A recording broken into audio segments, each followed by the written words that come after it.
Hey, how's it going? Welcome back to my channel. This is Pradeep and you're watching Vlog of Note. So I started this channel a while back and I remember telling you in one of my earlier videos that my passions are music, technology and business. Somehow over the years, I've been pigeonholed into talking exclusively about technology. There's a lot of Samsung and Apple in my feed. So I thought I'd use this video to talk about one of my other loves. I want to talk about business. I'm going to talk about a company I own shares in. By the way, this is not investment advice. If you do buy shares and they go to pot, don't blame me. I own shares in a company called Cloudflare. This is 3 things that you need to know. Let's get started. So Cloudflare trades in the US under the ticker symbol NET, that's NET. By the way, if you want to know how to invest into US securities while you're sitting in India, I use the Winvesta application. You can check it out at the link in the description right next to that like button. Anyway, Cloudflare was founded in 2009 by Mathew, Michelle Zatlyn. I like the fact that they have a female co-founder, and Lee Holloway. Cloudflare's predecessor was a company called Project Honeypot. I like that name. Anyway, Project Honeypot was started because Lee Holloway and Mathew wanted an easy way to allow websites to find out where email spam came from. Now, Project Honeypot was incredibly successful. It had thousands of customers in over 183 countries. And the next question that customers asked is that now that we know where email spam is coming from, how do we fight it? That's why Mathew and Michelle Zatlyn together came up with the idea of Cloudflare. Cloudflare was conceived at Harvard Business School in 2009 and won their prestigious HBS Business Plan competition. Anyway, Cloudflare went public in 2018, so it's 9 years later. And I will also link to a Forbes article in which they're talking about the valuation of Cloudflare at $10 a pop when it went public at $3.2 billion as being unattractive. Indeed, the best solution that they gave for investors of Cloudflare was that Cloudflare would get acquired by a company like AWS or Microsoft Azure or Google. Google, by the way, is an investor into Cloudflare, and we all know how Forbes' prediction went down.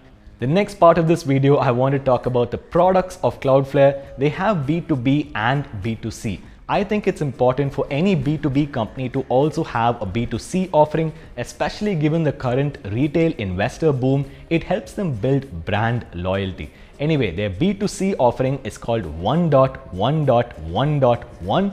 It's an app that you can install on your Android or iPhone, and it gives you a free VPN. Cloudflare's 1.1.1.1 is on my phone as well as my router at home, and I recommend you install it. They also have B2B offerings. Now, they have a whole host of B2B offerings, but I'd like to focus on their advanced platform optimization for WordPress websites.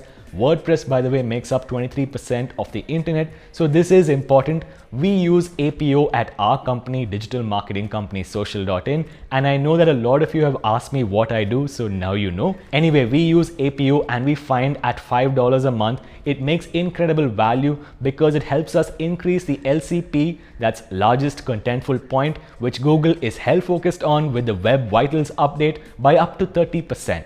A side note here is that Cloudflare describes itself as a web performance and security company, and while you're doing security, it's important that you don't slow down performance. But Cloudflare found even in the early days that with their security features and caching, they were able to improve performance by up to 30%. Oh, and another interesting thing about Cloudflare's performance offerings, they have something for elections specifically, where they help increase the transparency, trust and security of election websites across the world. Finally, let me conclude by talking about Cloudflare's revenue and future guidance. They are increasing their revenue every single year since they went public by double digits. Not only double digits, but last year in the last quarter of 2020 and the full year, they managed to grow their revenue by about 50%.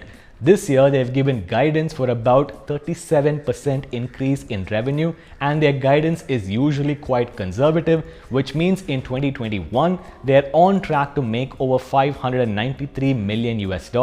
They have over 100,000 paying customers as per the Q3 of 2020, which again is very impressive given their freemium model, and also they've managed to decrease the amount of loss they're making by 1,600 basis points to -7%, which given their current growth trajectory is pretty impressive. Finally, Cloudflare is trading at about $76 a pop. 52-week low is $15, so they've gone up by literally 5 times, and their 52-week high is $96, so they do have a ways to go. I definitely put my money where my mouth is, and I do have an investment into Cloudflare. I recommend this company. I think it's a business built for the future, which is the cloud.